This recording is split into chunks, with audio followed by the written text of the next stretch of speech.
피아노 감사합니다. 오늘 말씀 보겠습니다. 오늘 우리에게 주신 하나님의 말씀은 베드로전서 4장 1절에서 11절까지입니다. 베드로전서 4장 1절에서 11절까지. 우리 한 절씩 교독하고 마지막 11절은 함께 읽도록 하겠습니다. 그리스도께서 이미 육체의 고난을 받으셨으니 너희도 같은 마음으로 갑옷을 삼으라. 이는 육체의 고난을 받은 자는 죄를 그쳤음이니 그 후로는 다시 사람의 정욕을 따르지 않고 하나님의 뜻을 따라 육체의 남은 때를 살게 하려 함이라. 너희가 음란과 정욕과 술 취함과 방탕과 향락과 무법한 우상 숭배를 하여 이방인의 뜻을 따라 행한 것은 지나간 때로 족하도다. 이러므로 너희가 그들과 함께 그런 극한 방탕에 다름질하지 아니하는 것을 그들이 이상히 여겨 비방하나 그들이 산자와 죽은 자를 심판하기로 예비하신 이에게 사실대로 고하리라. 이를 위하여 죽은 자들에게도 복음이 전파되었으니 이는 육체로는 사람으로 심판을 받으나 영으로는 하나님을 따라 살게 하려 함이라. 만물의 마지막이 가까이 왔으니 그러므로 너희는 정신을 차리고 근신하여 기도하라.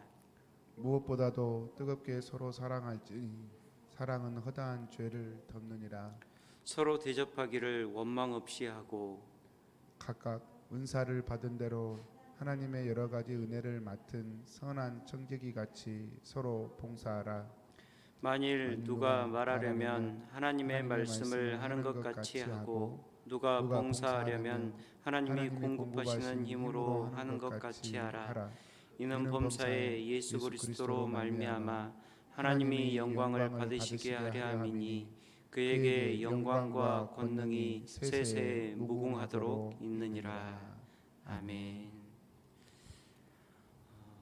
우리가 그리스도인이 된다는 것은 인생의 방향이 바뀌는 것입니다. 쉽게 얘기하면 내가 차를 가지고 운전해서 어떠한 방향으로 가고 있는데 그 가던 방향을 유턴하여서 지금까지 내가 가던 방향과는 전혀 다른 방향으로 가는 것이 바로 그리스도인이 되는 것입니다. 내 뜻과 내 마음대로 또 내 의지와 내 정욕을 쫓아 살았던 내 삶을 돌이켜서 이제는 하나님의 뜻을 구하며 살아가는 것이 바로 그리스도인이 되는 것입니다. 이렇게 우리의 영적인 방향이 정말 바뀌었다면 그것은 반드시 우리의 삶의 변화를 가져오게 되어 있습니다. 영적인 변화에 따른 그리스도인의 삶의 변화는 베드로 사도가 살던 그 시대에나 오늘 이 시대에나 동일하게 세상 사람들의 반감을 사게 되어 있습니다. 그리스도인이 된 후에 나타나게 되는 갑작스러운 삶의 방식의 변화는 그들과 함께 버타며 동일한 삶을 살았던 이방인들이 보기에는 놀라운 일이기도 했지만 때로는 조롱거리요 핍박거리가 되기도 했습니다. 오늘 살아가는 우리에게도 이런 일들이 일어나는 것을 경험합니다. 어제까지 아무렇지도 않게 함께 즐기며 세상을 버타며 살았던 친구가 어제까지 했던 일들이 죄임을 깨닫고 앞으로 함께하기를 거절한다면 여러분 그 주변의 사람들의 마음이 어떻겠습니까? 우리가 예수님을 믿고 난 후에 반드시 한 번쯤 들어야 될 이야기가 있다면 너 참 많이 변했다라는 이야기입니다. 한 번도 이 이야기를 들어보지 않았다면 여러분 한 번쯤 고민해 봐야 돼요. 세상은 우리의 삶의 변화를 결코 달가워하지 않습니다.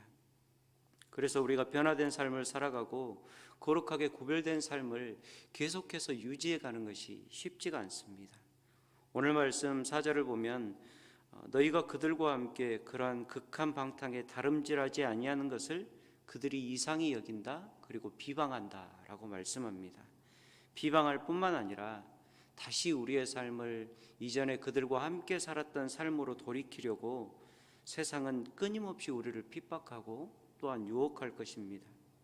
그렇기 때문에 그리스도인의 삶에서 고난은 그냥 필수입니다. 고난은 그냥 잊고 달고 사는 것이라고 생각하면 됩니다. 그래서 베드로 사도는 먼저 오늘 1절 말씀에 그리스도께서 이미 육체의 고난을 받으셨으니 너희도 같은 마음으로 갑옷을 삼으라 라고 말씀합니다. 여러분, 갑옷을 삼는다는 말은 무장한다는 말입니다. 갑옷은 전쟁에 임한 군사가 살든지 죽든지 끝까지 그 몸에 붙어 있는 것이 갑옷입니다.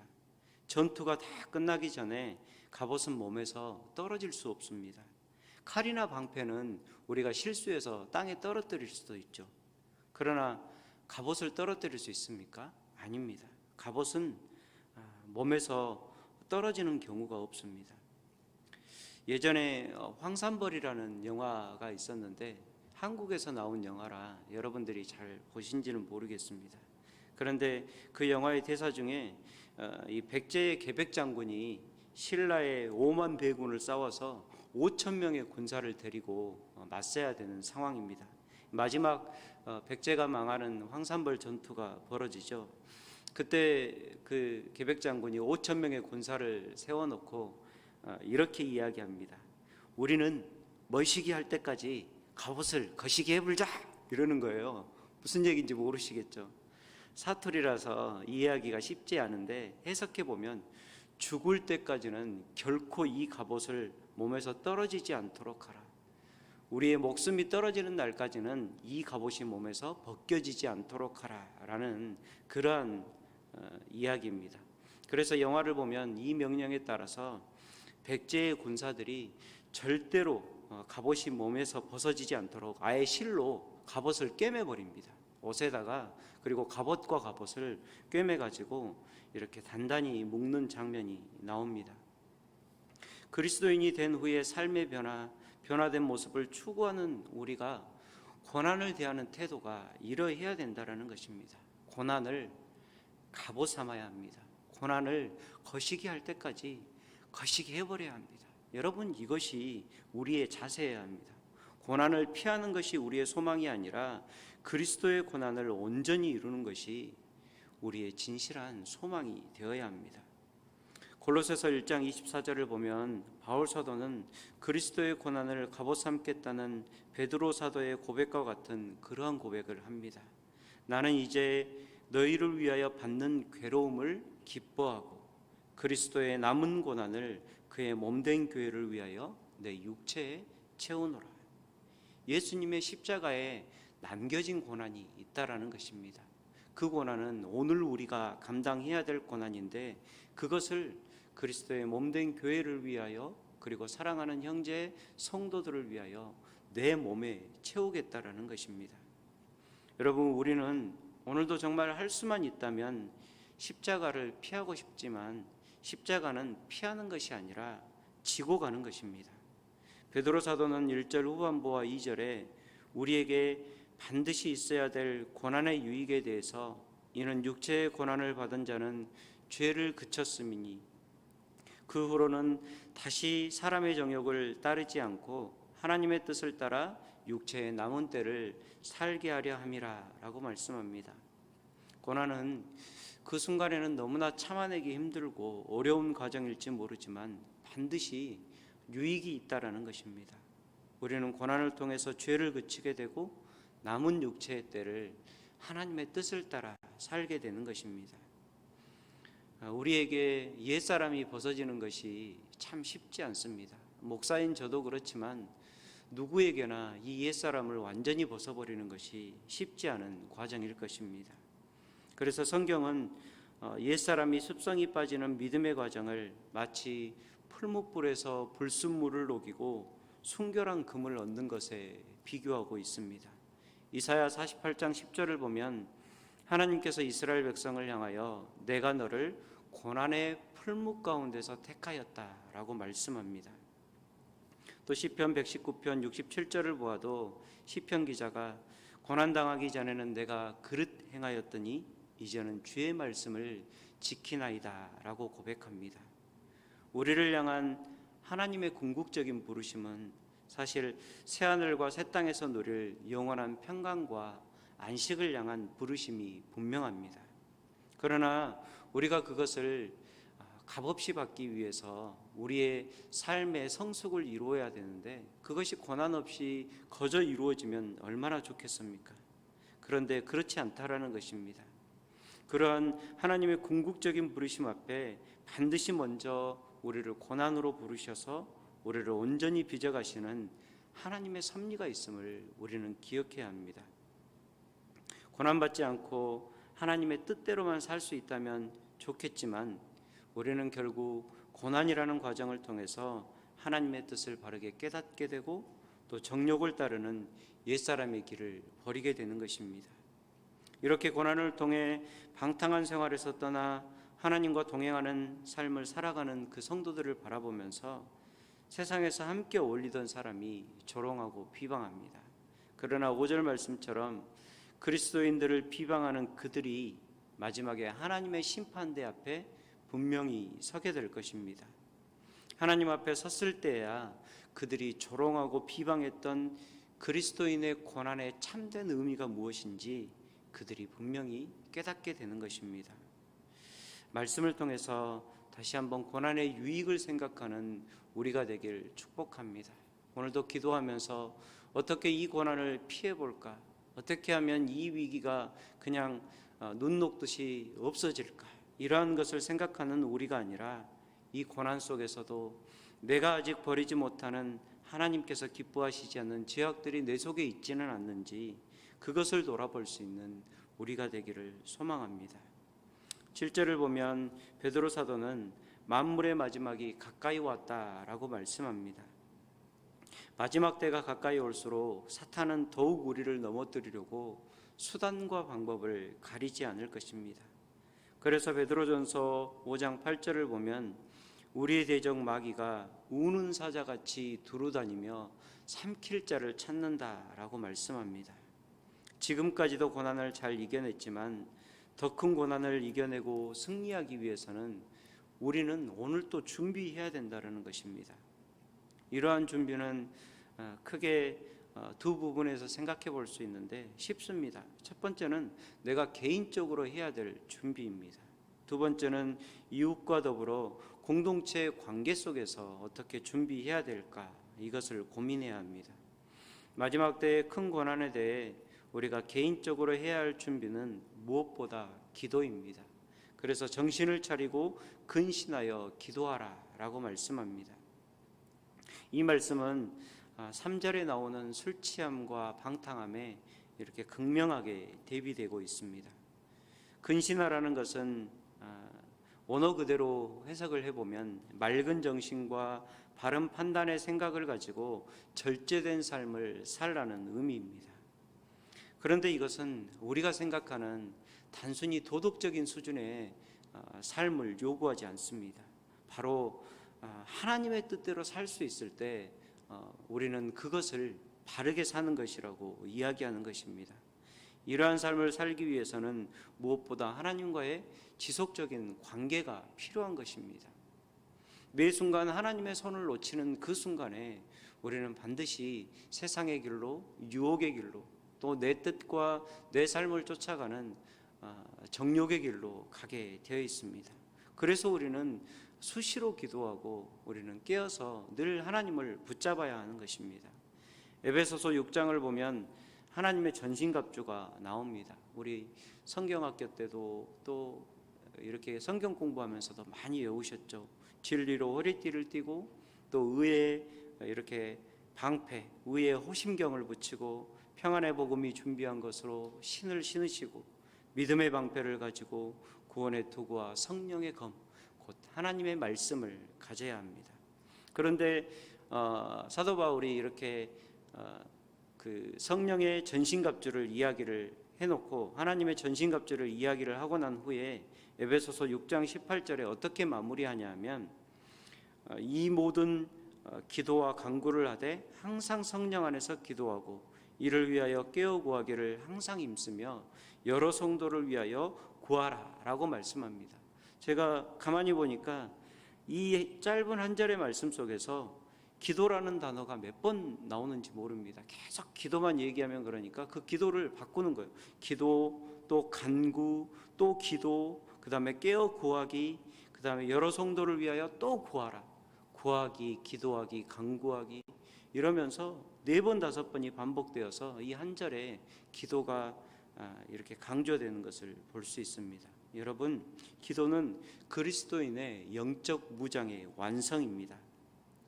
좋은 무기를 착용하는 것도 중요하지만 그 무기가 언제든지 쓰일 수 있게 무기를 날카롭게 준비해 놓는 것 또한 아주 중요한 일이라는 것입니다. 그래야 영적 전투의 순간에 그 무기들이 제 기능을 발휘할 수 있습니다. 우리가 기도하지 않으면 그 모든 것들이 우리가 갖고 있어도 쓰지 못하는 무용지물이 되어버리는 경우가 많습니다.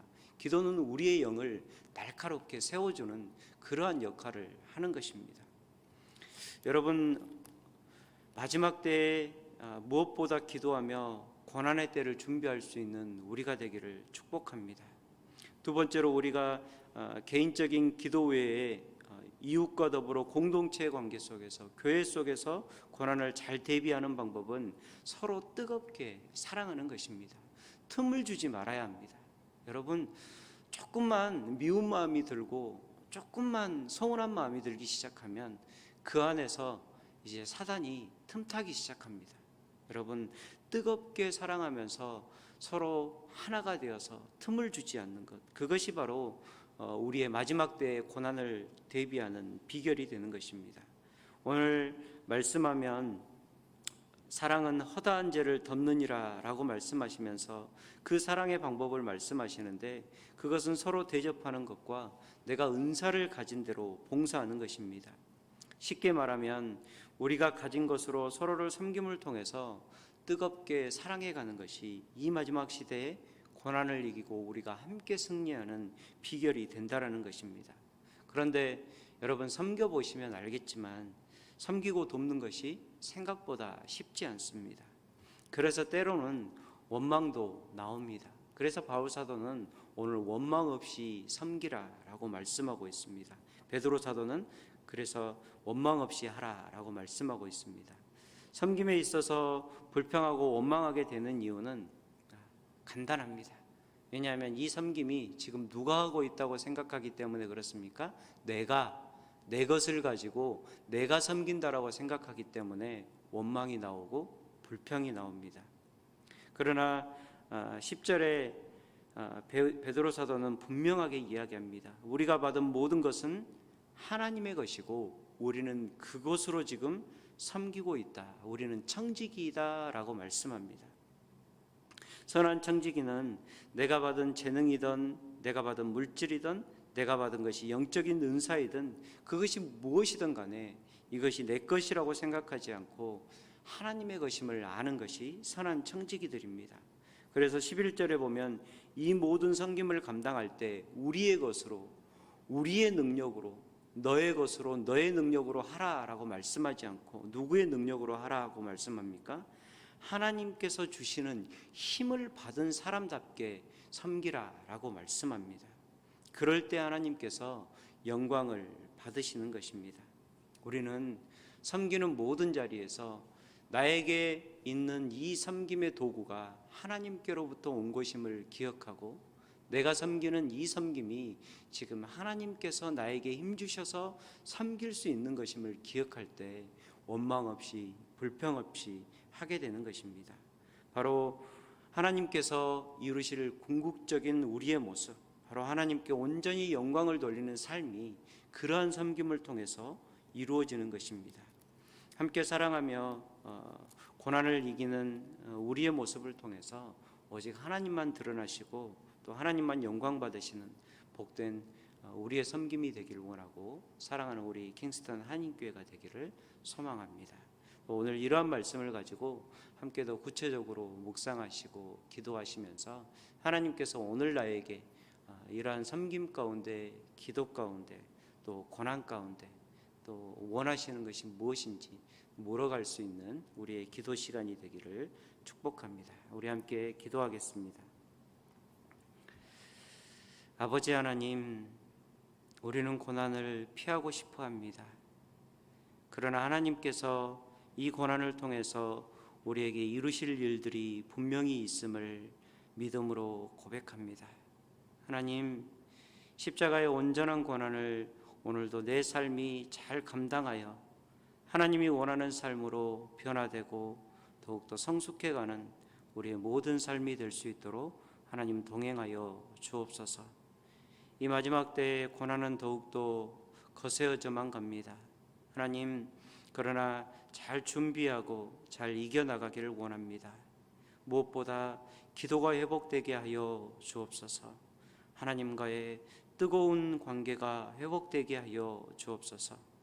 하루를 살아가며 하나님을 잡은 손을 놓지 않는 우리가 되기를 원하오니, 기도의 끈으로 단단히 하나님께 묶여있는 우리가 되길 소망하오니, 하나님, 우리가 기도할 때 우리를 붙들어 주옵소서.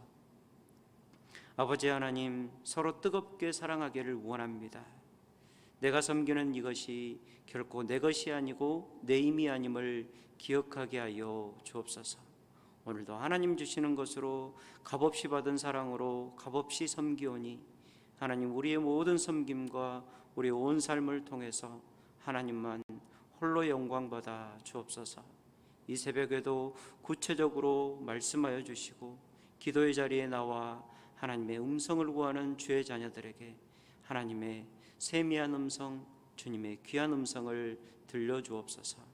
하나님 동행하심을 감사하며 살아계신 예수님의 이름으로 기도합니다. 아멘. 하늘에 계신